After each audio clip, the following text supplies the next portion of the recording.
반갑습니다. 현장에서 수고하시는 여러 목사님들, 사모님께 제가 참 여기에서 큰 절을 드리고 싶습니다. 여기에 서는 것만 해도 제게 참 감동이 오고, 여기에 오기 전까지만 해도 오늘 무슨 말씀을 나누어야 하는가 했는데, 목사님들, 사모님들 뵙고 제 마음이 참 따뜻해지고 참 특별한 느낌을 제가 받습니다. 시편의 그리스도를 만나다 하는 제목으로 우리가, 잘 안 들리십니까? 제 목소리가 원래 좀 작아서 여러분들이 마음을 가라앉히고 조용히 들으려고 하시면 들릴 것입니다. 그동안 우리가 너무나 큰 소리들을 많이 들어가지고 세미한 음성들은 잘 안 들릴 수 있을 것 같습니다. 지금은 성령의 세미한 소리를 듣는 시간이 되기를 사모합니다.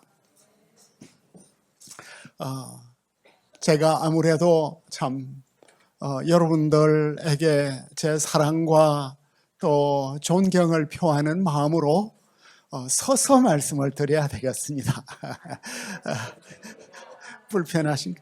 네, 그러면은 제가 자유롭게 하겠습니다.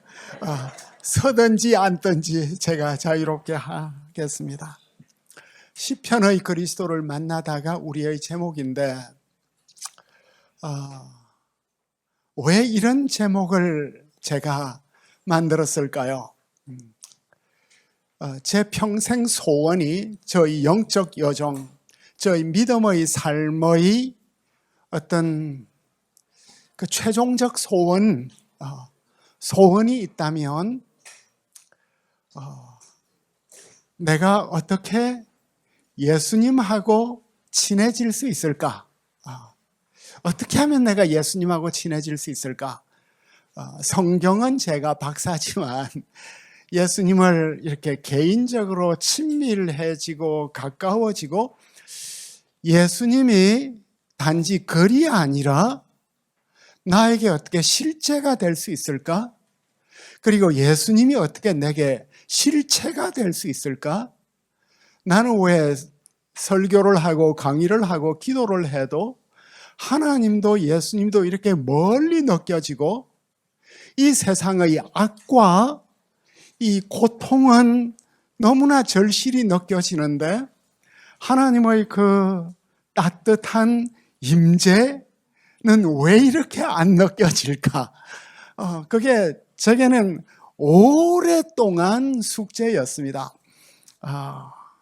그래서 참 내가 예수님하고 친해져야 되겠다.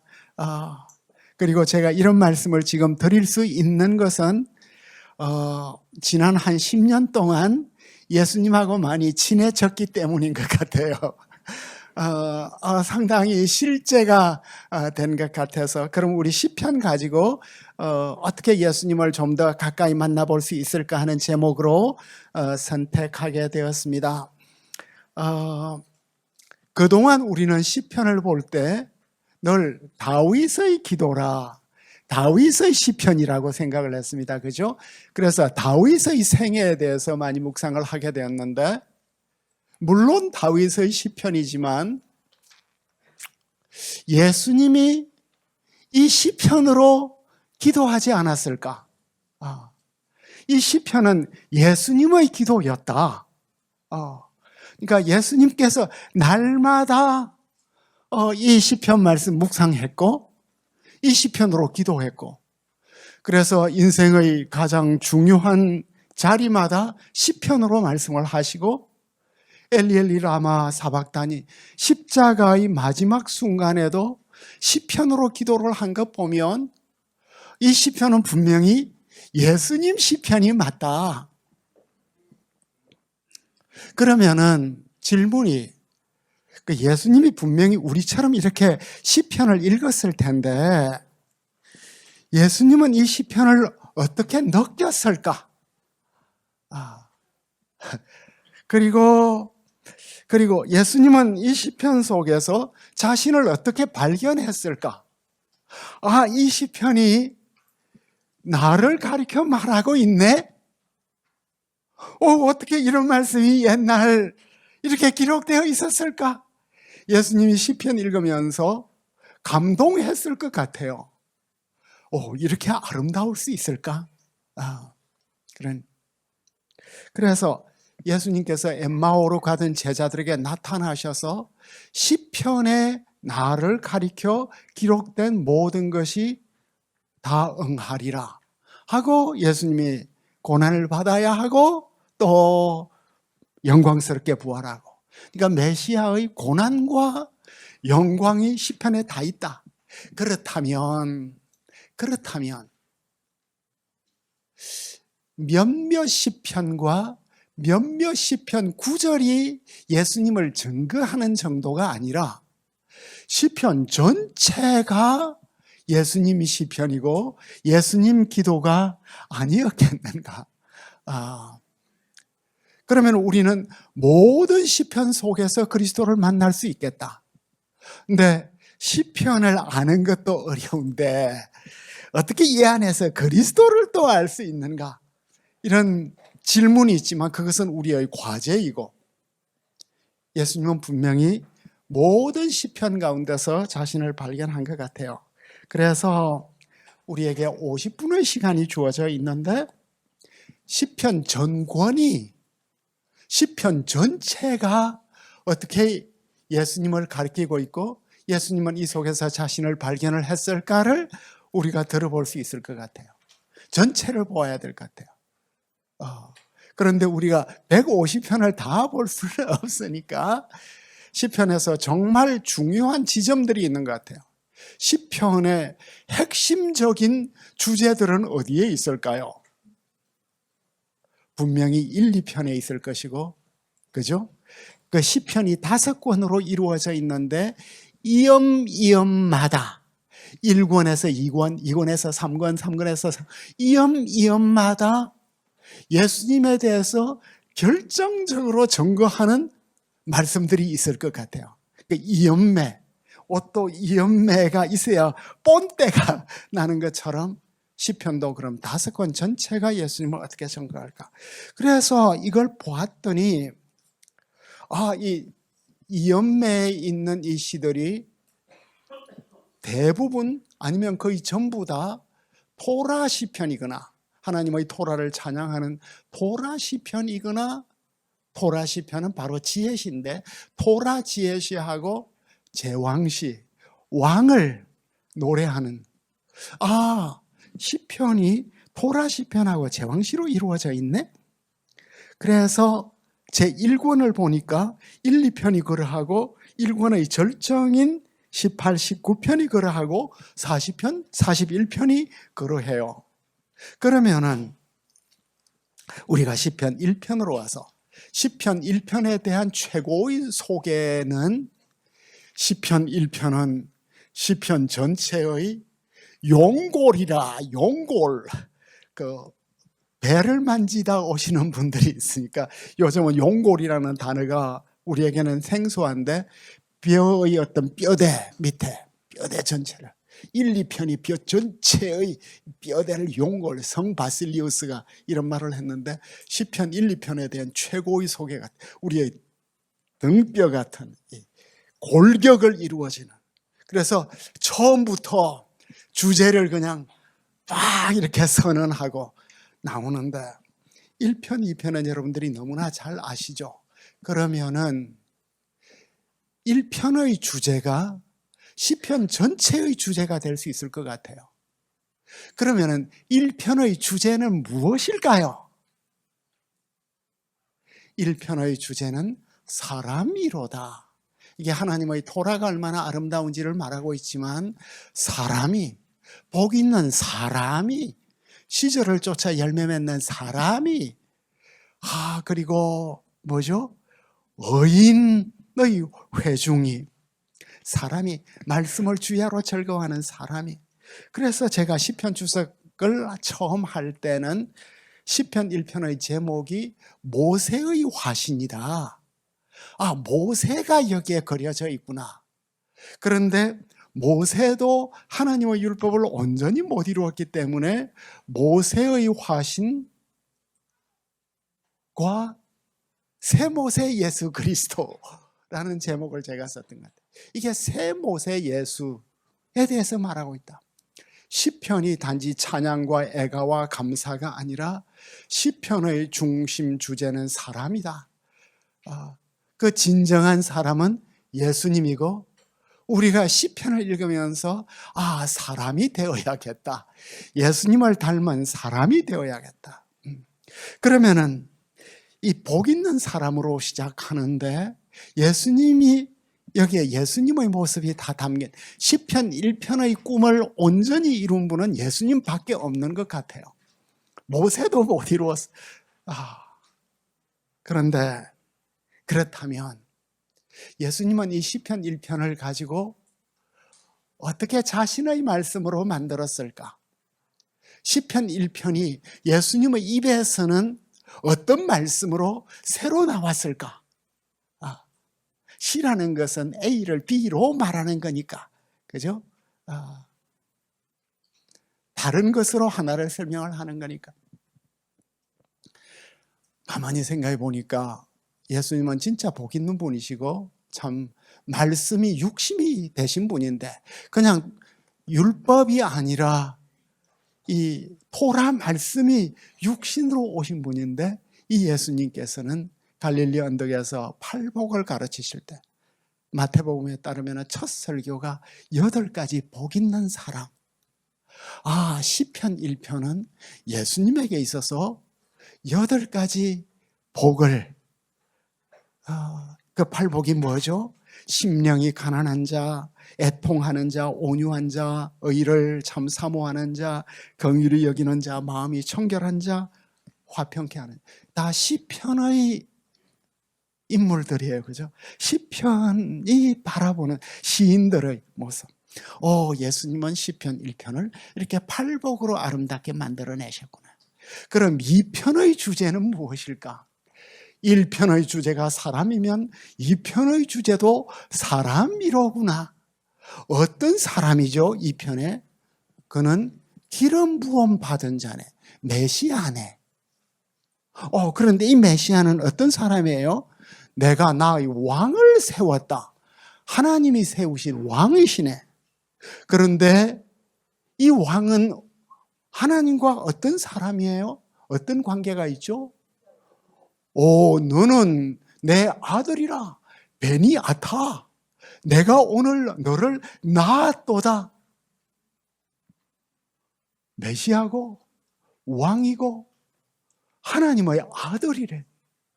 그러니까 예수님이 요단강에서 세례를 받으실 때 너는 내 사랑하는 아들이다. 예수님은 아들이고. 그래서 베드로의 유명한 고백. 주는 그리스도시요 살아계신 하나님의 아들입니다. 그리스도라는 타이틀이 여기에서 나오게 되었습니다. 그죠? 사마리아 여자가 메시아가 오면 우리에게 모든 예배에 대해서 가르쳐 주실 것입니다.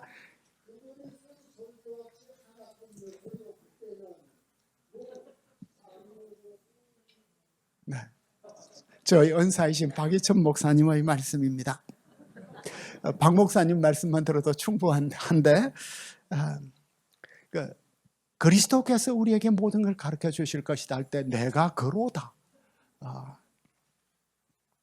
시편 2편의 왕의 모습은 너무나 영광스러워서 다윗의 후손 가운데 그 어느 누구도 이 이상을 이루지 못했는데, 예수님께서 시편 2편에 나온 진정한 제왕, 하나님의 사랑하심을 받은 제왕. 그래서 마지막처럼 뭐예요? 그 발에 입 맞추라. 그 발에 입 맞추라. 예수님의 발에 입 맞춘 여인이 있죠. 그 향유를 깨뜨려서 그 예수님의 발에 입을 맞출 수 있으면 그 맞추던 순간 얼마나 황홀했을까. 그렇게 가까이에서 시편 2편 속에서 우리는 예수님을 만나게 됩니다. 그 다음에 이 18편과 19편이 시편 제1권의 클라이막스를 이루는 것 같아요. 18편은 어떤 시예요? 이 시는 어떤 시입니까? 큰 시예요. 그죠? 다윗이 거의 모든 대적을 물리친 이후에 하나님께 드리는 기도고, 다윗이 자신의 인생 전체가 내가 어떤 인생을 살았는가를 돌아보는 때인데, 예수님은 이 시편을 읽으면서 어떤 생각을 하셨을까요? 아, 내가 싸워야 하는 싸움이 이게 혈육에 속한 게 아니구나. 사망의 줄이 나를 얽어매구나. 그죠? 스올의 줄이 나를 따르구나. 그 음부의 세계가, 지옥의 권세가 이 메시아를 삼키려고 하고 있구나. 여기에 있는 다윗의 싸움은 우주적인 싸움인 것 같아요. 큰 싸움인 것 같아요. 이 시편의 스케일이 어마어마하잖아요. 다윗이 깊은 물 속에 들어갔는데 하나님께서 하늘을 쫙 가르시고 하늘을 찢으시고 가장 깊은 물 속에 들어가 있는 다윗을 건져내시고, 그런데 다윗은 그 고난 속에서도 내가 참 하나님의 말씀을 하나도, 내가 여호와의 도를 지키고 하나님을 떠나지 아니했고 모든 규례가 내 앞에 있고 그 율례를 내가 버리지 아니했고 참 내가 온전하게 살았음을 이렇게 천명. 그러니까 다윗의 모습. 그래서 이 다윗이 온 세계 열방을 다스리는 이런 모습이죠. 그러니까 큰 시고, 우리의 싸움이 보통 싸움이 아니고 큰 전쟁이고, 모든 원수들이 일어나고 우주적인 전쟁이 일어나고 있는데, 이 모든 싸움에서 하나님의 말씀을 따라서 이 다윗이 승리하고 원수 앞에서 내가 담을 뛰어넘고, 권성수 목사님이 저희 친구였는데 기도만 하면 제가 원수 앞에서 담을 뛰어넘게 하옵소서, 많은 담을 뛰어가던 이런 모습인데, 그래서 민족의 어뜸이 되고 열국의 통치자가 되는, 예수님께서 이 시편을 읽으시면서 우리의 영적 싸움은 큰 싸움이구나. 그리고 하나님께서 힘주시고 어떻게 싸울 것을 가르쳐 주시고, 그래서 모든 열방이 이 메시아에게 참 복종하고 하나님의 통치에 복종하는 이런 모습을 이 시편이 보여주고 있습니다. 그리고 이어서 바로 토라시고 지혜시인 19편이 나오는데, 저희 질문, 예수님은 시편 19편을 어떻게 읽으셨을까요? 예수님은, 우리는 어떻게 읽습니까? 예수님은 이 시를 어떻게 읽었을까요? 예수님이 처음 이 시를 대했을 때 어떤 느낌을 가지셨을까요? 우리가 성경을 대할 때 우리의 느낌이 참 중요하죠. 예수님에 대한 느낌을 갖는 것, 우리가 참 맛있는 걸 먹었을 때의 느낌을 갖듯이, 우리가 지성이 정말 중요하지만 우리의 감성이 우리의 지성의 에너지를 자꾸만 주지 않습니까? 예수님은 어떻게 느끼셨을까? 제가 볼 때, 베드로야, 어떻게 이렇게 아름다운 시가 다 있나? 그래, 김정우가 그 주석에서 시편 19편을 시편의 다이아몬드라고 말했다고? 맞는 말 같다. 진짜 시편의 다이아몬드처럼 절마다 반짝이는 이런 말씀이 나타나고 있습니다. 여기에 보면 창조의 말씀이 있고 토라가 있는데, 이 토라가, 이 하나님의 말씀이 어떤 말씀이에요? 하나님의 말씀이 율법이래요, 증거래요, 교훈이래요, 계명이래요, 하나님을 경외하는 도고 법도래요. 그러니까 우리에게 쌀이 온갖 이름이 있잖아요. 그죠? 쌀이 하나가 아니잖아요. 쌀 있고 뭐 맵쌀 있고 또 뭐 있죠? 찹쌀 있고 또 뭐예요? 찐쌀 있고 또 뭐 현미도 있고 또 삼겹살도 있잖아요. 우리 어떤 사람들은, 경상도 사람들은 살하고 쌀이 구별이 안 되어서 쌀을 살이라고 이제 하는데 삼겹살도 살이 될 것 같아요. 에스키모에게 눈의 이름이 26가지가 있대요. 그러니까 거기에는 눈을 구별을 해야 살고 사냥하고 이걸로 짓고, 그러니까 하나님의 말씀이 막 다이아몬드를 보면, 현미경으로 보면 막 앵글마다 반짝반짝하고 순결하고, 그래서 하나님의 말씀의 이름이 너무나 많은 거예요. 이 모든 일, 그리고 어때요?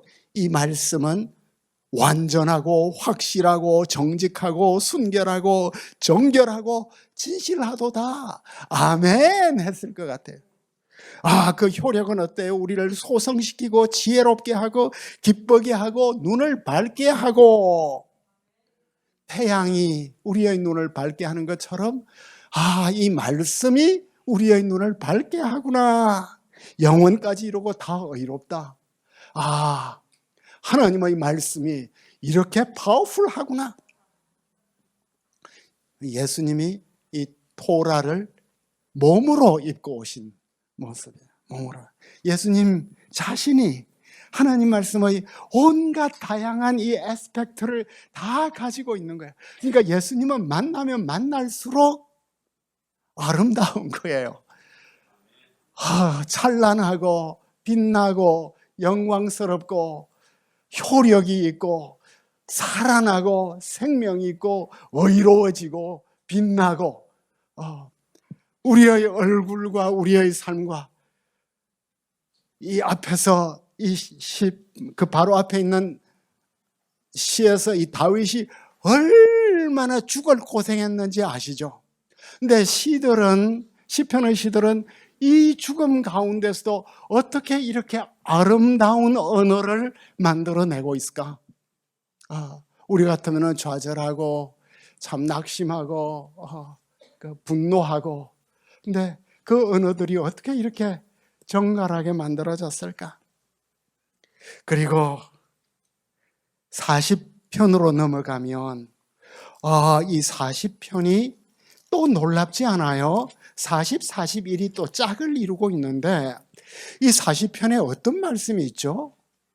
주님께서 6절에 보니까 내 귀를 통하여 내게 들려주셔. 내 귀가 비로소 이 소리가 들리는 거예요. 하나님 말씀이 들려요. 음악을 듣다 보면 바흐가 들리고, 그죠? 베토벤이 들리고 아름다운 소리가, 내 소리가 들리듯이, 처음 교회 갈 때는 목사님 설교가 자라 하는 자장가처럼 들렸는데, 어느 순간부터 내 귀가 편했는지 내 귀에 이 소리가 들어오는 거예요. 이 시인이, 하나님이 내 귀를 듣는 귀로 조각해 주신 것처럼 들렸는데, 뭐라고 말해요? 들렸는데 제사와 예물을 내가 기뻐하지 아니한데, 하나님이 원하시는 건 이 동물 제사가 아니구나. 그리고 뭐예요? 그때 내가 말하기를 내가 왔나이다. 나를 가르쳐 기록된 것이 두루마리 책이 있나이다. 그 예수님, 이게 바로 예수님이 향기로운 제물이 되신 거죠. 예수님 자신이 더 이상 동물 제사 필요 없다. 너가 제물 되어라. 예수님이 그래서 향기로운 제물 되는 거죠. 우리가 이 목회의 길로 들어온 목적이 뭐예요? 제가 목사 후보생 고시를 치고 나니까 그때 총회장으로 지내셨던 한병기 목사님께서 우리 목사 후보생들에게 뭐라고 말씀하시냐면, 목사는 번제가 되는 것입니다. 그러니까 통째로 자신을 제물이래요. 우리가 동물이 제물이 아니라 우리가 제물이래요. 그럼 온전히 순종해서 제물로 바쳐져야겠죠. 예수님께서 온전한 제물이 되셨다. 예수님께서 성육신과 몸을 십자가에 드리는 이 모습이에요. 그러니까 이 시인의 고백이, 이에 내가 말하기를 하나님이여 보시옵소서 두루마리 책에 나를 가리켜 기록된 것이 그 같이 하나님 뜻을 행하러 왔나이다. 히브리서 10장 7절. 이 시인의 고백은 예수님 고백이래요. 시편의 모든 말씀이 예수님 고백이에요. 그런데 이 시인 가운데 불평하는 것들도 많죠. 원수를 저주하는 시들도 있죠. 그럼 예수님은 이런 탄식과 불평을 어떻게 하셨을까요? 예수님 기도가 그건 안 될 것 같아요. 성도의 기도이지만 예수님은 이 모든 불평과 저주를 자신의 몸에, 그래 내가 이 저주의 짐을 지고 가마. 그래서 이 시편 기도를 성화시켰을 것 같아요. 그죠? 그러니까 제물이 되는 거죠. 제물은 대신 죄를 지고 가는 짐승이잖아요. 예수님이 몸으로 제물이 되어야겠다는 생각을 하셨겠습니다. 그죠? 그게 하나님 뜻이구나. 그래서 겟세마네에서 그렇게 간절히 기도하셨을 것 같아요. 그런데 41편은 1편하고 딱 짝을 만들어요. 둘 다 복 있는 자로 시작해요. 그런데 이 시편에는 갑자기 누가 등장하죠? 가난한 사람들이 등장하고 병든 사람들이 등장해요. 그러니까 예수님이 이제는 가난한 사람을 돌보러 오신, 예수님은 가난한 사람이에요. 41편을 볼 때 메시아는 가난한 자구나. 그래서 부유하시지만 몸으로 가난하신, 그런데 이 41편 9절을 예수님이 인용하잖아요. 내 떡을 먹는 자가 내 발꿈치를 들었다. 그러니까 41편을 통해서 예수님은 내 가장 사랑하는 제자가 나를 배신할 수 있구나. 압살롬 반란 때 아히도벨이 발꿈치를 들어서 다윗을 찬 것처럼 우리 목회 현장에는 늘 배신이 있을 수 있구나. 예수님도 당하셨구나. 그래서 그럼에도 불구하고 약자와 병자를 돌보시는 예수님의 행복, 나의 행복은 보상이나 보답이 아니라 가난한 자와 약자를 돌보아서 그들이 온전하게 되는 데 있구나 하는 것을 예수님은 여기에서 많이 묵상하셨을 것 같아요. 그죠? 그 다음에 제2권이 있는데 2권에는 다윗의 고난이 무지 많이 나타나고 있어요. 그런데 2권 마지막 장이 앞뒤 문맥이 뚝 떨어지는데 잘 안 맞는데 솔로몬의 시가 나오는 거예요. 솔로몬의 시가. 제왕시가. 시편 72편은 솔로몬의 마그나카르타와 같은, 솔로몬 통치의 대헌장 같은, 왕이 얼마나 책임을 지고 샬롬을 이루어야 하는가. 그죠? 왕의 마음이 어디에 가 있어야 하는가? 지도자의 마음이 어디에 가 있어야 하는가? 여기에는 불쌍한 백성과 가난한 백성과 도울 사람이 없는 백성, 힘없는 사람과 가난한 사람들이 등장하고 있습니다. 그 시편 가운데서 샬롬이라는 것이 구체적으로 뭘 의미하지? 그 샬롬을 정치, 경제, 사회, 문화, 종교 모든 영역에서 다 이렇게 담아낸 시가 72편이 되겠습니다. 예수님은 이 시편을 통해서 어떤 생각을 하셨을까요? 예수님은 어떤 생각을 하셨을까요? 시편 72편을 읽으면서. 왕의 책임이 크구나. 왕의 책임이 참 크구나. 해야 할 일이 많구나. 그리고 마음을 정말 잘 써야 되겠구나. 그러니까 왕은 공의와 정의로 통치해야 되구나. 1절, 2절. 왕이 되려면 일단 적법해야 되구나. 왕으로서 왕의 아들이 되어야 하구나. 왕은 적법한 왕으로서 공의와 정의로 다스려야 하는데 가난한 자와 빈궁한 자와 힘든 자를 우선적으로 돌봐야 하는구나.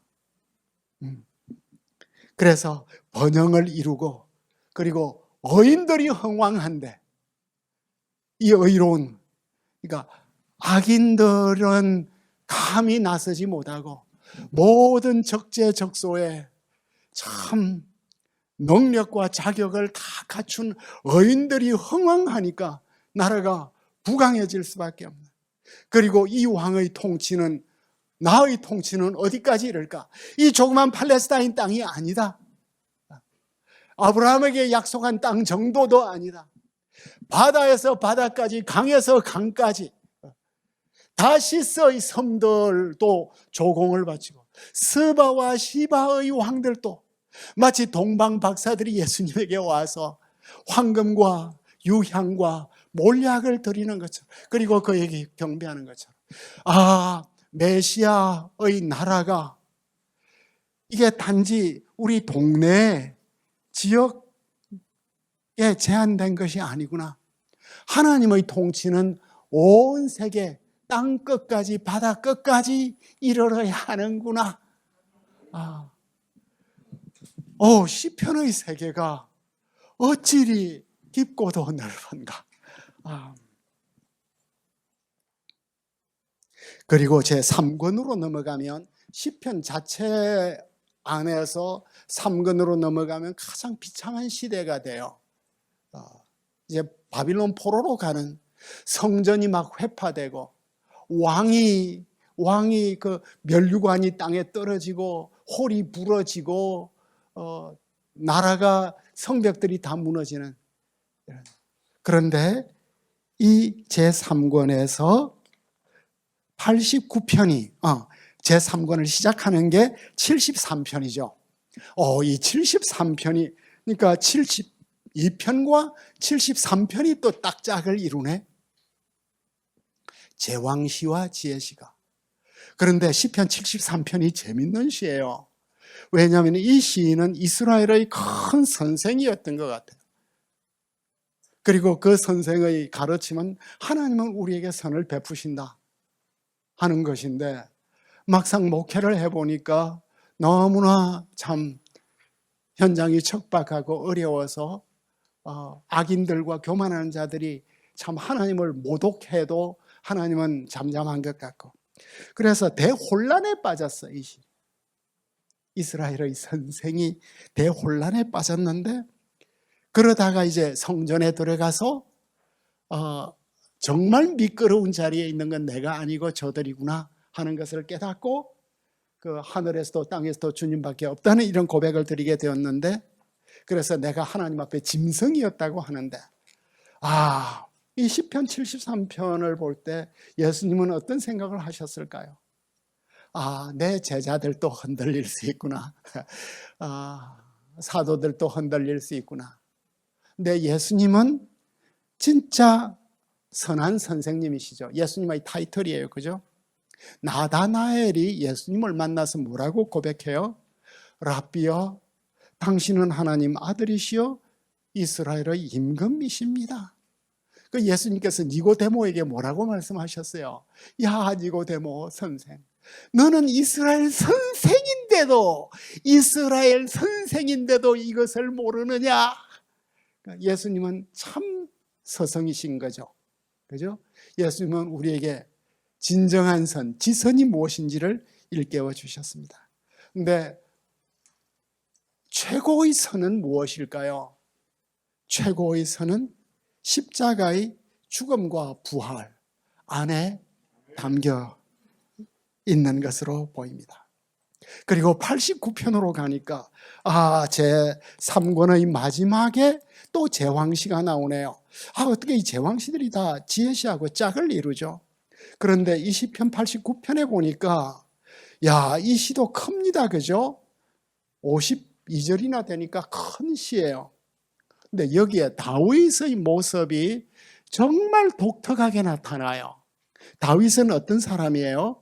3절에 보니까 하나님의 종이래요. 그리고 19절에 보니까 다윗은 성도래요. 성도. 경건한 자예요. 그리고 그게 보니까 내 용사래요. 택한 자예요. 택한.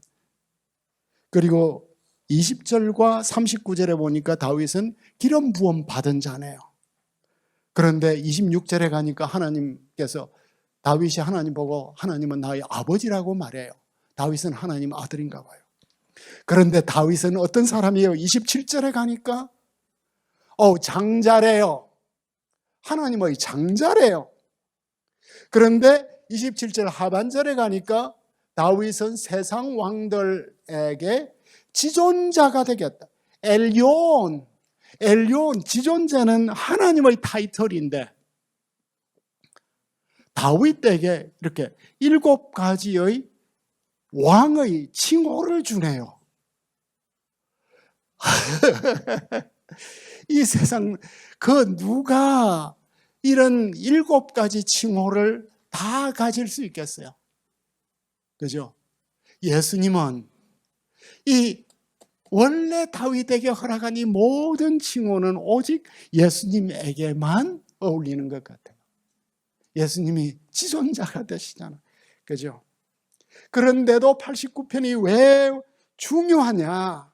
이렇게 놀라운 하나님의 아들이고 열왕의 지존자인데도 완전히 버림을 받았고, 그죠? 마지막에는 뭐래요? 이 시인이 하나님의 그 성실하신 인자하심으로 맹세하신 그 언약이 어디에 가 있습니까? 하나님과 맺은 언약이 깨어진 것 같은 그 십자가에서 참 하나님께서 나와 맺으신 영원한 언약이 어디에 있는가? 그러니까 이 시가 놀라운 것은 영광스러운 하나님의 아들이지만 완전히 버림받은 거의 죽음까지 던져진 예수님은 실제적인 죽음을 당하죠. 시편 22편의 시인도 거의 죽음까지는 갔지만 죽지 않았지만 예수님은 십자가의 죽음을 당하시고 이런 유대교는 이 영광스러운 메시아 모습만 보고 순환의 그리스도를 못 본 거죠. 그 시편에서 나를 가리켜 고난과 죽음과 그리고 부활을 가르쳤다고 말씀하신 것처럼 89편에는 이 2가지 모습이 다 나타나고 있습니다. 근데 90편을 가니까 또 지혜시가 나오네요. 이 지혜시에서 제일 놀라운 건 뭐예요? 하나님, 지혜의 마음이 내 속에 쏙 들어오게 해주세요. 그냥 지혜를 구하는 게 아니라 지혜를 내 마음 속에 가져다 주세요. 이 기도를 드리거든. 예수님께서 우리의 참 지혜시죠. 예수님께서 얼마나 지혜로운 스승이었습니까?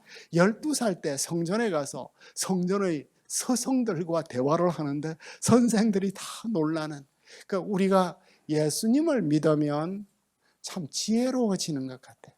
우리에게 믿음이 생길 뿐만 아니라, 그래서 이 세상의 허탄한 욕심들을 버리게 되고 지혜의 길을 걷게 되죠. 그 다음 이제 제5권 마지막 107편에서 이제 107편에서 145편까지 제5권. 근데 이 107편이 또 지혜시네요. 근데 이 지혜시가 얼마나 놀랍죠?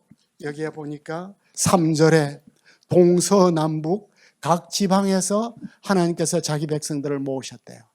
우리가 대한민국의 동서남북 각 지방에서 이렇게 모이게 되었는데, 그런데 예수님께서 바로 이 말씀을 가지고 사람들이 누가복음 13장 29절에 보면 사람들이 동서남북으로부터 와서 하나님 나라의 잔치에 참여하리라. 그러니까 107편이 정확하게 이걸 말하는 거예요. 그 동서남북 유대인들이 다 이제 바빌론 포로로 가서 흩어졌는데 하나님께서 다시 동서남북에서 다 모으신대요. 그 동서남북에서 첫 번째 동은 뭐냐면 광야길을 걷는 사람, 두 번째 선은 뭐냐 하면 감옥에 갇힌 사람, 그 다음에 남은 뭐냐 하면 병상에 누워있는 사람, 북은 뭐냐 하면 바다를 항해하다가 태풍을 맞는 사람. 그러니까 인생의 모든 고난 가운데 있는데 하나님께서 그들을 참 기이한 인도하심으로 하나님의 은혜를 찬양하게 하는 시가 되겠습니다. 마지막으로 이 질문이 지혜 있는 사람이 누구냐? 지혜 있는 사람. 이 시는 지혜시예요. 그러니까 예수님께서 광야 길을 걷는 우리에게 생수 주시죠. 그리고 감옥에 있는 자들을 끄집어내시죠. 희년의 왕으로서 병상에 있는 우리들에게 건강함을 주시죠. 인생의 항해 가운데 있을 때 갈릴리의 바다를 잠잠케 하셔서 내가 지금 어떤 고난을 당해도 결국은 소원의 항구로 인도하실 것이다. 예수님은 우리에게 이런 확신을 주시잖아요. 구원의 확신을. 그러니까 이걸 깨닫는 자가 지혜로운 자다. 그 다음에 110편. 110편은 우리가 너무나 잘 아는 시예요. 그죠? 110편에서 예수님은 자신을 어떻게 발견했죠? 메시아는 하나님의 보좌 우편에 앉을 왕이로다. 110편이 왜 놀랍죠? 110편은 바리새인들하고 예수님이 논쟁할 때 가져온 시잖아요. 그 바리새인들이 온갖 질문, 사두개인들과 바리새인들이 예수님에게 온갖 질문으로 괴롭혔는데 예수님께서 다 물리치시고 나서 예수님이 마지막으로 그들에게 던진 질문이 110편이잖아요. 너희는 그리스도를 누구라 하느냐? 다윗의 아들 아닙니까? 그럼 다윗이 왜 그리스도를 나의 주라고 불렀냐? 아들인데 어떻게 나의 주라고 불렀냐? 이게 바로 110편에서 나온 거죠. 그죠? 여호와께서 내 주께 말씀하시기를 하는 이 말씀. 그러니까 이 시에서 다윗의 아들이 다윗의 주가 되신 그리스도의 모습인데 이것만큼 더욱더 놀라운 것은 뭐예요? 이것만큼 더욱더 놀라운 것은 4절에 이러시기를 너는 멜기세덱의 반차를 따라 영원한 제사장이라. 멜기세덱이 누구예요? 창세기에서 한 번 등장하고 완전히 잊혀진 존재인데 110편에서 멜기세덱이 등장하고 히브리서로 가면 예수님께서 멜기세덱의 반차를 쫓는 대제사장이시다. 아론보다 더 높은 제사장이시다. 예수님은 우리는 그동안 왕인 것은 알았지만 예수님이 어떻게 대제사장이 될 수 있죠? 왕직과 대제사장직을 겸직하신 예수님이에요. 시편 110편이 있었기 때문에 예수님은 우리의 대제사장 되심. 그리고 대제사장 되심은 하나님께서 맹세하신 하나님의 맹세로 이루어진. 그래서 110편은 초대교회에서 늘 설교, 핵심 설교가 됐습니다. 그럼 3권에도 마지막 5권에도 1권처럼 절정이 있을 거 아니에요. 그 절정이 118편. 버린 돌이 머릿돌이 되는. 루터가 이 시편을 너무나 사랑했죠. 그 종교 개혁을 하면서 온갖 시련을 당할 때 이 시편에서 내가 위로를 받았다. 이 시편은 예수님이 사랑하셨던 것 같아요. 포도원 비유할 때 주인이 여러 종들에게 이렇게 자기 포도원을 맡기고 갔는데 소출 얻으려고 종 보내면 다 죽여 마지막에 아들 죽이는 포도원 밭의 아들의 죽음 이야기인데 예수님께서 바로 이 말씀을 가져와서 건축자들의 버린 돌이 모퉁이 돌이 되었다. 성전 모퉁이 돌이 되었다.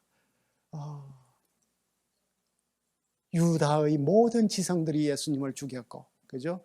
유다의 모든 종교가 예수님을 죽였고, 로마의 정의가 예수님을 죽였지만 예수님을 통하여 온 인류가 서로 이어졌다.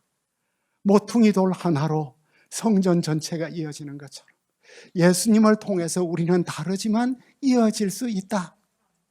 남자와 여자가, 젠더의 갭도, 그죠? 가진 자와 못 가진 자, 모든 인류가 예수님을 통해서 이어질 수 있다. 나에게 죄 지은 인간도 나하고 이어질 수 있을 거다. 십자가의 은혜로 용서가 되는 날이 올 수 있을 것이다. 우리는 다 이어질 수 있을 것이다. 그 다음 119편. 119편은 몇 층 건물이에요? 176층인데 176층이 복층이라 두 행으로 이루어진 거예요. 그 중간에는 또 삼행이 있어서 복층 플러스 한 층이 더 있어요. 그러니까 시편의 스카이라인을 그냥 압도하는 시가 119편인데 여기에 토라 시가 하나님의 율법이 이렇게 정미한 모든 율법 용어들이 8개의 율법 용어들이 단수, 복수, 남성, 여성으로 다 등장하는. 그리고 이 율법은 단지 법조문이 아니다. 율법이, 하나님의 율법이 뭐지? 하나님의 율법은 영원하되, 하나님의 율법은 완전하되, 하나님의 율법은 정직하고 진실하고 무한하되, 영원하고 무한하고 불변한 것은 하나님의 속성이에요. 율법은 단지 우리가 지켜야 될 법조문이 아니라 하나님께서 이렇게 말씀으로 온 존재래. 예수님이 육신으로, 하나님의 말씀인 육신으로 오셔서 이 모든 율법의 이 찬란한 빛을 다 비추어 주시는데, 이 시간 놀라운 것은 시편에 나오는 모든 장르들이, 모든 개인 애가, 공동체 애가, 감사, 찬양, 모든 장르들이 다 등장하네. 그러니까 인생의 모든 굴곡 가운데서, 인생의 모든 시련과 죽음 가운데서도 하나님의 말씀은 영원하고 불변하고 진실하다. 그러니까 뭐예요? 참 토라와 말씀과 인생의 불협화음 가운데 우리는 평생 사는데, 예수님은 말씀과 인생의 완전한 조화를, 교향곡을 이루신 모습. 그리고 마지막 144편, 거룩한 샬롬의 공동체를 이루시는, 예수님이 결국 우리 공동체를 이루셔요. 그죠? 샬롬 공동체를 이루는데 이 마지막 이 시가 참 아름답죠. 144편 마치 그 참 민족 복음화의 꿈이 있는 것처럼, 김중곤 목사님은 이 말씀을 가지고 단추를 만들고 모든 것들을 너무나 잘 말씀하셨는데, 우리의 꿈은 뭐예요? 우리의 자녀들이 건강하고 아름답게 자라야 될 것 같아. 그래서 12절에 보면 우리 아이들은 어리다가 자라난 장성한 나무 같아. 그러니까 우리 아이들은 포도나무 같고 올리브나무 같고 막 너무나 아름답고 열매 많이 맺고, 우리 딸들은 어때요? 우리 딸들은 궁정의 양식대로 아름답게 다듬은 모퉁이 돌 같아. 너무나 아름답게. 우리의 경제는 어때요? 곳간에는 백곡이 가득하고 우리의 양은 들에서 천천만 수소. 우리의 안보는 어때요? 우리의 침노하는 일이 없고, 우리의 사회는 어때요? 거리에 부러지점이 없을 것이다. 그 샬롬이 이루어지. 이런 백성이 복이 있다. 마지막 하나님께서 이루시는 우리 영적 공동체, 교회가 있어야, 복음이 있어야 이와 같은 나라가 이루어질 것이다. 마지막 145편. 145편은 어떻게 끝날까요? 알파벳 시편이에요. 알파벳, 히브리 알파벳 21개, 신, 쉰이 합쳐져서 21개, 대부분은 22개인데 알파벳 전체로 하나님을 찬양하는, 그러니까 우리의 모든 언어로 주님을 찬양해야 한다는 알파벳인데, 이 시를 읽어보면 너무나 찬양이 가득해. 짐승들 소리도 들리고, 이 시편을 읽어보면, 낭송을 하면 마지막 우리에게 오는 느낌은 대개 주의 나라와 권세와 영광이 주님께 영원히 있사옵나이다. 이 말씀이 딱 느껴요. 막 주기도 마지막. 여기에 보면은 주님 나라의 영광과 위엄이 있고, 주의 나라의 찬란한 영광이 있고, 영원한 주의 나라가 있고, 무궁한 통치가 있고.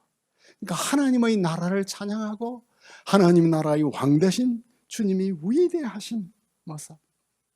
이 마지막 다윗의 시편 속에서 예수님께서 이루실 하나님 나라의 영광스러운 모습, 하나님의 뜻이 하늘에서 이루어진 것처럼 땅에서도 이루어지는 이 모습을 볼 수 있겠습니다.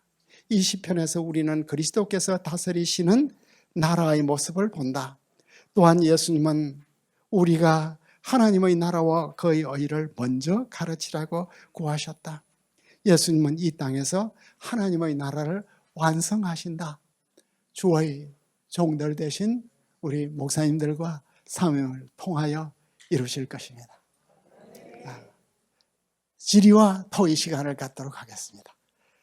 질문 있으면 우리 50분 강의하고 10분 질의응답 시간인데 자유롭게 질문해 주시길 바랍니다.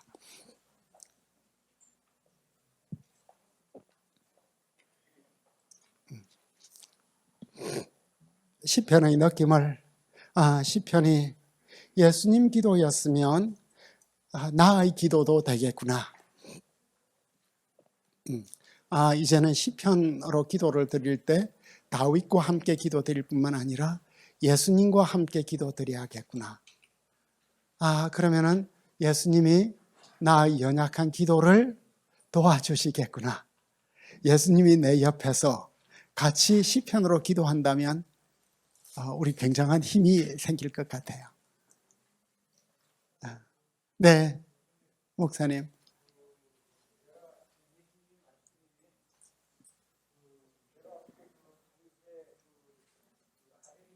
네, 네, 네, 네, 맞습니다. 네, 네. 네. 알겠습니다. 네, 네, 네, 네, 네, 네, 네. 제가 그동안 오늘 강의한 내용은 성경 해석적으로 말하자면 그리스도 지향적 성경 해석 혹은 그리스도 중심적 성경 해석이 되겠습니다. 마치 이 성경 구약 말씀이 이미 다 성취된 것의 빛 속에서 이 본문을 보는 것입니다. 그리스도 지향적 성경 해석에 있어서 핵심은 뭐냐 하면 구약 말씀이 확실한 발판이 되어야 하는 것입니다. 그러니까 원래 이 시편의 말씀은 무엇이었을까를 우리가 알아야 이제 완성된 말씀을 온전하게 안전하게 볼 수 있을 것입니다. 그럼 시편 110편의 원래의 말씀은 무엇이었을까요?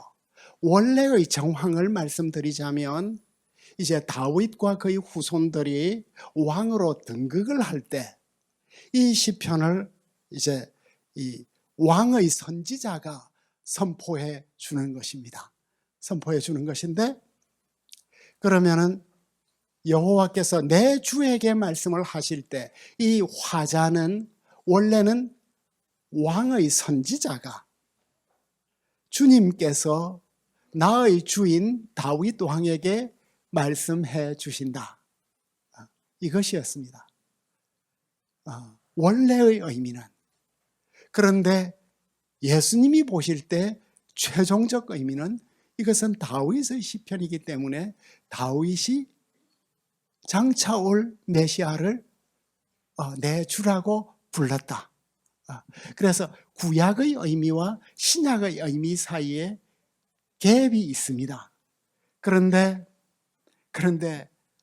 신약이 완성된 계시의 관점에서 볼 때 예수님이 보실 때는 다윗이 메시아를 주로 불렀다. 이게 이제 신약 교회의 해석이 되었고 그것은 그리스도의 부활과 죽음과 부활을 증거하는 본문이 되었습니다. 그 자세한 내용은 저희 시편 주석에서 잘 기록이 되어 있을 것입니다. 또 다른 질문을 좀 받아보겠습니다. 4분이 남았습니다, 우리에게. 네.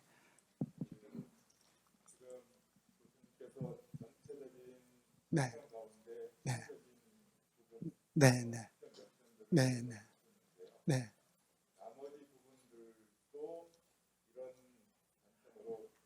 네. 네. 네. 네. 네. 제가 이렇게 보는 관점은 그 신약 성경이 시편을 제일 많이 인용했습니다.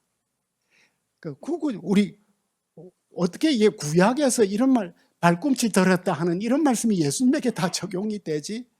근데 인용이 되었을 뿐만 아니라 allusion, 인유가 되었습니다. 그러니까 풀 텍스트는 아니지만 암시하는 이런 구절이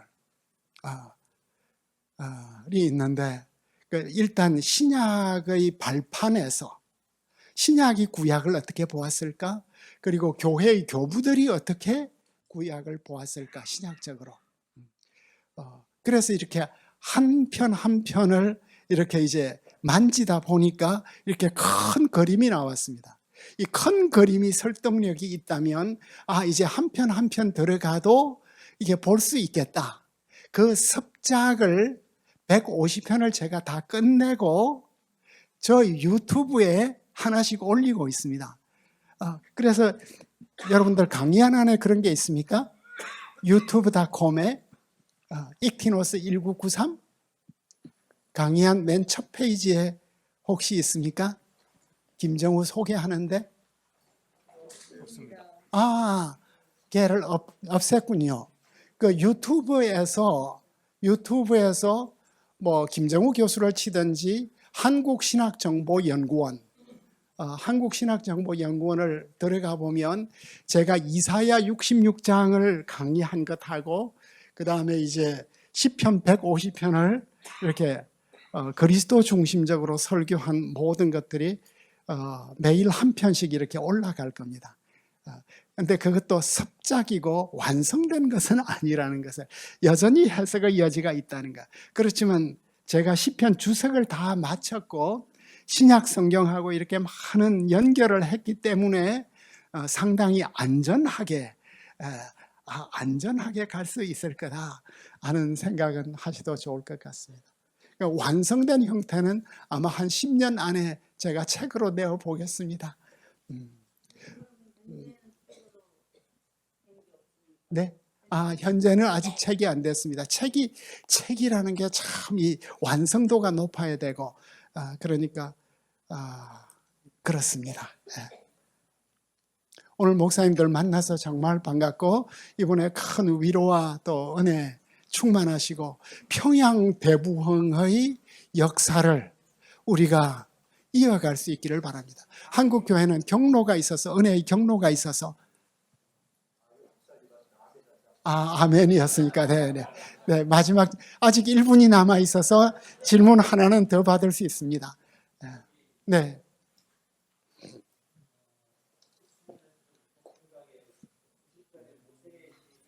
네. 네,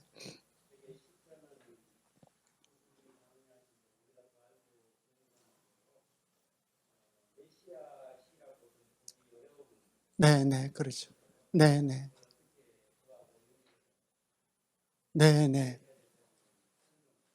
그렇죠. 완성된, 그러니까 성경 해석은 원래 구약에서 신약으로 가야 맞습니다. 그런데 구약 다 하고 신약 가면 힘이 빠져가지고 신약을 볼 힘이 없습니다. 그래도 어쨌든 구약에서 신약으로 가고 신약의 빛으로 다시 구약을 조명하는, 예수님은 최고의 지혜자였으니까 시편 90편이 말하고 있는 참 지혜는 예수님만이 주실 수 있을 것이고, 예수님은 솔로몬보다 더 큰 자라고 말씀하지 않았습니까? 감사합니다.